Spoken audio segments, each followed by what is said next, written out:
Oggi vi faccio vedere come preparare sfoglie per gyoza. I gyoza sono famosissimi e amatissimi ravioli alla griglia giapponesi e distinguono dai ravioli cinesi per le sfoglie sottilissime, così risultano leggere e da poter mangiare infinitamente. Gli ingredienti sono la farina di grano tenero 1, va bene anche 0, e il sale.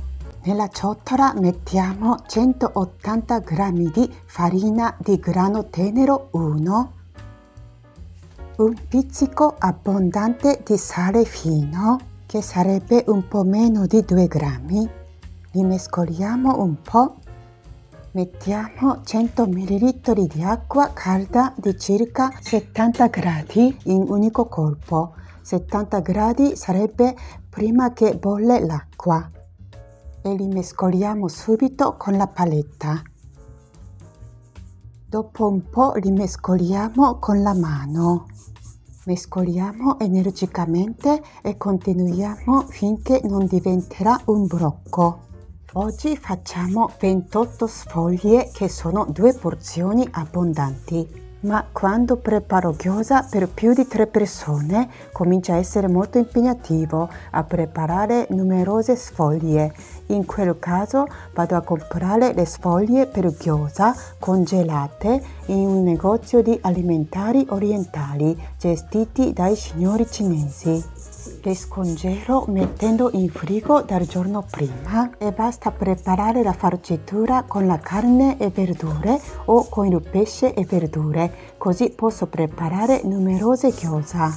Ho già pubblicato la videoricetta di gyoza di carne e verdure utilizzando le sfoglie comprate. Dopo aver visto questa videoricetta di sfoglie fatte a mano, chi vuole farcire con la carne macinata e le verdure, andate a vedere quello video e attacco il link nella descrizione. Quando l'impasto diventa un blocco, lo spostiamo sul tavolo. Lo impastiamo mettendo il peso sulla mano e continuiamo altri circa 10 o 15 minuti. Tornando al discorso della prima, chi vuole la farcitura fatta con la carne macinata e le verdure, andate a vedere questa videoricetta che si chiama gyoza. Invece chi non mangia la carne, aspettate che farò uscire prossimamente la videoricetta di gyoza con i gamberoni e le verdure. Fra le ricette giapponesi tradizionali non c'è tanta ricetta dove bisogna impastare la farina, ma ho pubblicato la videoricetta che si chiama Nikuman, che sarebbero i panini al vapore ripieni di carne e sono buonissimi. Chi può interessare, andate a vedere che attacco il link nella descrizione. Dopo averlo impastato sul tavolo circa 10 o 15 minuti, lo copriamo con la pellicola e lo lasciamo a riposare per 8 minuti a temperatura ambiente. Dopo 8 minuti lo scopriamo e lo impastiamo leggermente, solamente 5 o 6 volte. Lo copriamo di nuovo con la pellicola e lo lasciamo a riposare ancora per 8 minuti a temperatura ambiente. Sono passati 8 minuti ancora e l'impasto è pronto. Mettiamo un po' di farina sul tavolo, lo facciamo allungare e tagliamo in 2.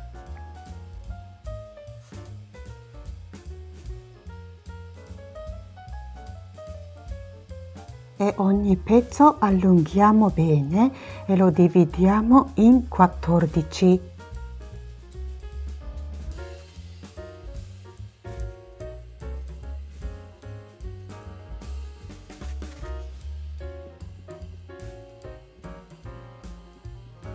E anche un altro pezzo facciamo stessa cosa, così il totale 28 pezzi. Prendiamo ogni pezzo e lo arrotondiamo con le dita e lo appoggiamo sul tavolo in modo che le parti che sono state tagliate vengano sopra e sotto. e lo schiacciamo con il palmo della mano e facciamo stessa cosa su tutti i pezzi mettendoli farina se necessaria. Prendiamo uno di loro e lo appoggiamo al centro e con il mattarello diamo la pressione. Cambiamo la direzione della sfoglia e diamo di nuovo la pressione con il mattarello in modo da creare un cerchio più grande di prima. E in questo momento ha un diametro di circa 8 cm e lo facciamo diventare a 9 o 10 cm. Mettiamo una sfoglia verso la sinistra e mettiamo il mattarello in modo che l'estremità sinistra venga sotto la sfoglia. Posizioniamo la mano non troppo lontano dalla sfoglia, altrimenti non possiamo darla pressione con il mattarello. Il movimento del mattarello è su e giù, come potete vedere. E facciamo scivolare il mattarello dando una pressione fino al centro della sfoglia. Con la mano sinistra facciamo girare la sfoglia dopo ogni pressione data dal mattarello. Facciamo qualche giro la sfoglia finché non diventa una misura con diametro di circa 9 o 10 cm. Così viene una sfoglia molto sottile. Mettiamo al centro un altro pezzo, con il mattarello diamo la pressione, cambiando la direzione della sfoglia la diamo di nuovo una pressione con il mattarello, in modo da creare un cerchio più grande di prima. Mettiamo la sfoglia alla sinistra e mettiamo il mattarello in modo che l'estremità sinistra venga sotto la sfoglia. La mano destra fa un movimento su e giù dando una pressione al mattarello, invece la mano sinistra fa girare la sfoglia dopo ogni pressione data dal mattarello. Lo facciamo scivolare verso in alto dando una pressione fino al centro della sfoglia.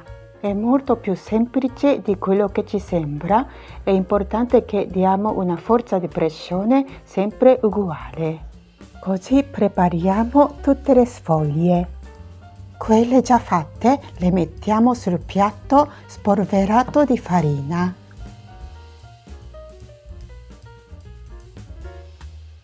Ecco, le nostre sfoglie di gyoza sono pronte.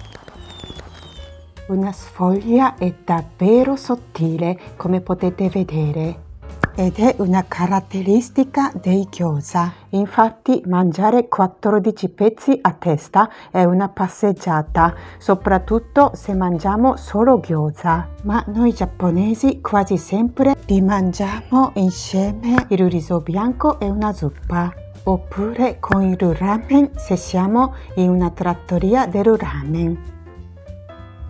Finché non sarà pronta la farcitura per i gyoza, le copriamo con la pellicola per evitare che si seccano. Se volete conservarle per qualche giorno, le mettete una sopra l'altra e le coprite bene con la pellicola e mettendole nel frigo dureranno 3 o 4 giorni.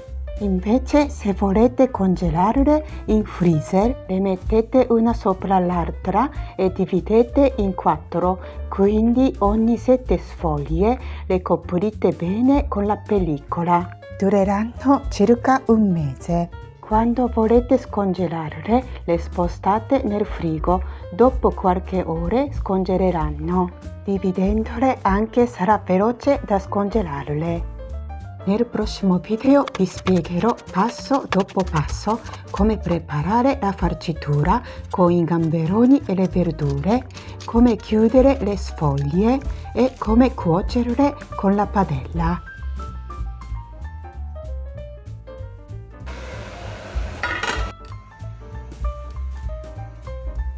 Questo video termina qui, se vi è piaciuto potete lasciare un like o un commento per farmi sapere cosa ne pensate. E se non volete perdervi i prossimi video potete iscrivervi al mio canale cliccando sul pulsante iscriviti qui sotto.